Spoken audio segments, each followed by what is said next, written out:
Hi everyone, Helen Blunden here. Hope you're happy, healthy and well. It is time for a new book review today, and today I have the pleasure of sharing what I thought about Lessons in Chemistry by Bonnie Garmus. This is her debut novel and it is a book club book for us. In a couple of weeks my fellow book clubbers will meet and actually talk about this book, and I always love going to book club simply because there's never been a book that we all agreed on, and never have been a book that we all decided it was wonderful or not wonderful. But then I think to myself, well, it would be pretty boring in this world if we all loved or hated the same book. So I'm looking forward to see what they thought about this particular book. I read this in a couple of days. It is highly readable, extremely immersive, and I'd be interested, for those of you who have already read this book, what you thought of the character in this book. The storyline, very quickly, we get introduced to Elizabeth Zott. Now, Elizabeth is a very brilliant, highly analytical, intelligent chemist, but she lives and works in the 1960s. So as you can understand, she's in an environment where it is highly patriarchal, that women aren't given the same opportunities that we know so well here in 2023. She's a brilliant chemist. She helps her other chemists, male chemists, but she's not given the acknowledgement and the recognition that she deserves. So she always comes across obstacles. But she's the type of person who stands her ground. She's belligerent. She doesn't take any shit from the guys. She tells it like it is. She calls out bullshit. This is such a refreshing view of a woman of the 1960s.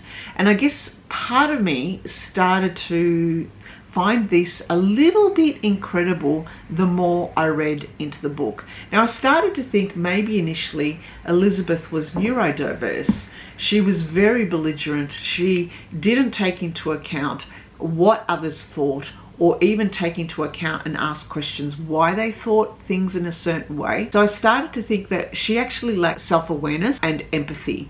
But then on the other hand, I thought, well, she's a scientist and they're very analytical and they want everything factual based. But they got to a point where I started to kind of get tired of her character. But at the same time, there were many different other characters and different perspectives, which then balanced out the book. The way this was written was, as I mentioned, highly immersive. It's as if you are reading a movie with different scenes and different perspectives. So you would read Elizabeth's thoughts, but then the story would move over, and all of a sudden then you were reading about the thoughts of someone else or the thoughts of a dog. I really enjoyed this character of the dog 630. I love the view of the canine view. So I think part of me, as I was reading this book, this author's intention was for us to have different perspectives, because if it was just on Elizabeth's view, it could have been a bit too tiring or a bit too one-sided or belligerent and a bit too assertive for us. She would be a highly unbelievable character, but she gets balanced out by different characters in her world. The character of Madeline, her daughter, who she had out of wedlock. The character of the dog, who has a very humorous view of what the humans are doing in his world. The character of Harriet, who is a next door neighbor, who is living the typical life of a 1960s housewife who is bored of her life and bored of her husband, and the different other characters in the book. So we get different perspectives, which balances it out.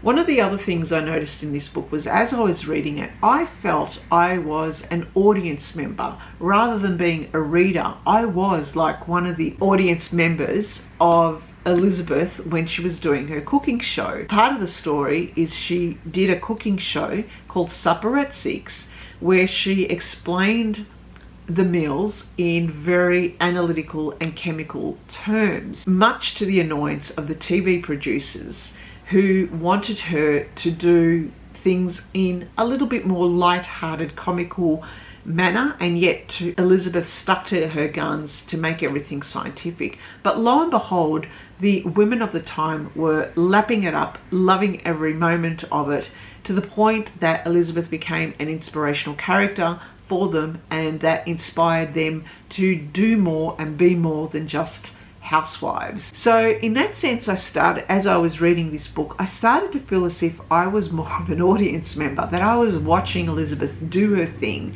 and root for Elizabeth. But at the same time, it was balanced out by the different perspectives of the other people in her life, so that we can understand more about what she was thinking and why she was doing certain things in that way. The whole book itself, there's a lot of the different plot which I haven't explained here. There's a lot of different backstories that happen. There's the backstories of Elizabeth, the backstories of Calvin, her partner, who they didn't get married and they had a child out of wedlock. The backstory of Walter, the backstory of Harriet as well, her next door neighbour, and how Madeline comes to find the truth about her father as well. There's a lot of different themes. So the book itself is good in that sense because it brings themes that are 2023 related, the themes of relationships, the themes of equality between the sexes, also relationships between females and males, the different aspects of the difficult work and the situations that females would have had in the 1960s, the importance of teamwork, the importance of equality with male and female relationship, also sexuality, the institution of marriage. What else have we got? We've got suicide in here. We've got all the themes that we get used to listening and knowing about in 2023 gets covered in 1960s. And so this is part of why I thought at times I didn't really believe. I found this book a little bit incredible simply because I think for a woman like Elizabeth to have survived in the 1960s, to think the way that she did like a 2023 woman, would have found things really difficult back then. They would never have stood for a woman like Elizabeth back then. They would have drugged her, they would have made her into an alcoholic, they would have institutionalized her. She probably would have committed suicide simply because of the different times. And yet here we are. It is fiction though, and in fiction you can do anything. You can write your character to be anything, to be anyone, to think in any way. So I think in some sense the author put us in a situation where it inspired us to also think of how difficult life would have been for such a woman in the 1960s. My personal belief is I don't think, and I'm not entirely sure, I don't think we would have found a woman of the 1960s to think exactly like Elizabeth and to think everything like Elizabeth. There would have been some kind of limitation in some way, because the evolution of thinking from the 1960s to now the 2023, our thinking of society has evolved so much. So I don't think the 1960s they would have even contemplated what life would have been like in 2023.